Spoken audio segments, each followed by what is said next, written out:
sidebar is there's a phrase in Habakkuk here that really sums up, I think, in some ways, the perspective of some of God's response to Habakkuk. And I think Habakkuk gets it by the end, but it's actually a phrase that's quoted 3 times in the New Testament, which is kind of cool. Could you imagine being an Old Testament author that gets quoted 3 times? And this quote is quite crazy. It says, chapter 2, verse 3. I'm going to start halfway down verse 3. If it seems slow, wait for it. It will surely come. It will not delay. Behold, his soul is puffed up. It is not upright within him, but the righteous shall live by faith. God looks down at his people, and he says, they are so sick that their soul, which is actually a figurative location in their body, is swollen like an intestinal infection. It is not upright in their body, but protruding out as a sore. They are in ache and pain. Therefore they will whine and complain. No. They shall live by faith. So he lays it out right there. Now that then gets quoted in the New Testament. And it's actually connected to a very similar concept that our satisfaction is in Christ. But here it was in God, the Almighty, the sovereign one, the one that knew about the destruction that Jeremiah prophesied about. And the ache of the people and the idolatry of the people. Now, I wish I had time to read you the woes of to the people and to the people that would be overtaking the people of God, but I don't. But it's a pretty cool thing, so hopefully you read it. But what I want to do is I want to end here with a happy man. But Dave, you just told me he was complaining. He was downcast. He was sad. He was devastated. His circumstances rid him into the ground. His favorite show has been canceled. His friend, his parents had to move away, and so he lost his best friend, now lives over an hour away. His girlfriend has broken up with him. His parents have lost their jobs. A family member has passed away. Spiritual turmoil is around him. Economic disaster is at his door. His neighbors belittle him. And here is what he says. Though the fig tree should not blossom, nor the fruit be on the vine, the produce of the olive fail, and the fields yield no food, the flocks be cut off from the fold, and there is no herd in the stall, yet I will rejoice in the Lord.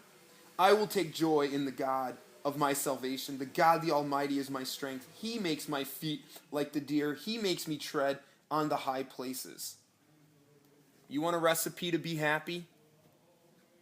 Do what Habakkuk does here. Find your happiness in God. Now, I actually want this to fix.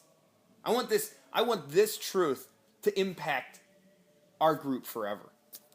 Now, sometimes I want to see personal conviction. And I think that would be very important, that you would personalize this and say, what does make me happy? And am I being happy in God? Am I seeking that happiness in God first and foremost? Or am I seeking it after all these other things and allowing those things to rule my life in my pursuit of happiness? Am I finding my happiness on the ball field or in the classroom? Or is it extra joy and happiness? Now, I'm going to use the cake analogy. You might have heard me say this before. Who here likes the cake more than the frosting? Almost all of you. Okay, so the ones that don't, you're going to have to play along with this if you're a big frosting lover. But the cake is the more valuable thing. It's the thing in which takes way more ingredients. Frosting is basically just sugar in some sort of liquid. Sometimes a buttery or creamy liquid and some sugar, or sometimes just water and sugar. Powdered sugar and water makes a great frosting. But the cake takes many ingredients: baking soda, or baking ingredients, eggs and flours, and mixing and preparation. And so if you think of it, the cake is quite an accomplishment. It's actually a chemical reaction is going on, and you get something glorious, especially when it's chocolate cake. And really that cake is what we have when we find our happiness in God. And everything else, whether for me, my spouse, my kids, or for you, a girlfriend or boyfriend, or a team in which you play on, or a part in a play, or anything, it is actually all just icing on the cake. You have the cake in knowing God. And the cake is what's most satisfying. Everything else is just frosting. And so for us to, as we dialogue about these things, let's say Christy, gets a job in town, in her town, and she is so excited, and she begins to use this phrase like, man, this is what I've always been waiting for. This is the best thing. But in fact, it's icing on the cake. It's not everything. It would be great to have that kind of terminology. Now, you can use the biblical language in saying, you know what? Whether this comes or goes. Or if God were to take it away tomorrow, I'd still be thrilled. Because my satisfaction isn't found there.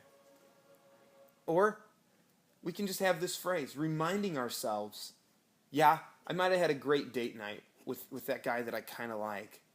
But the reality is, whether I ever date him or not, I find my satisfaction in Jesus Christ, in knowing him. And that is what's most important. Keep that in it is icing on the cake. Now, you don't want to I don't know why I'm picking on couples so much. None of you really date. But it seems like that is one of the things that captures our attention so much. So applying it to that only makes the other things put into perspective. That drive for relationships whispers to us, this will make you happy. We see it played in our culture all the time. Commercials are based on this concept. Buy this, do this, and you will be happy. I am here to tell you that through the book of Habakkuk, a man who saw spiritual destruction, economic destruction, and ended with, that is not where I find my happiness. I find it in God. Where do you find your happiness? What has taken your happiness hostage?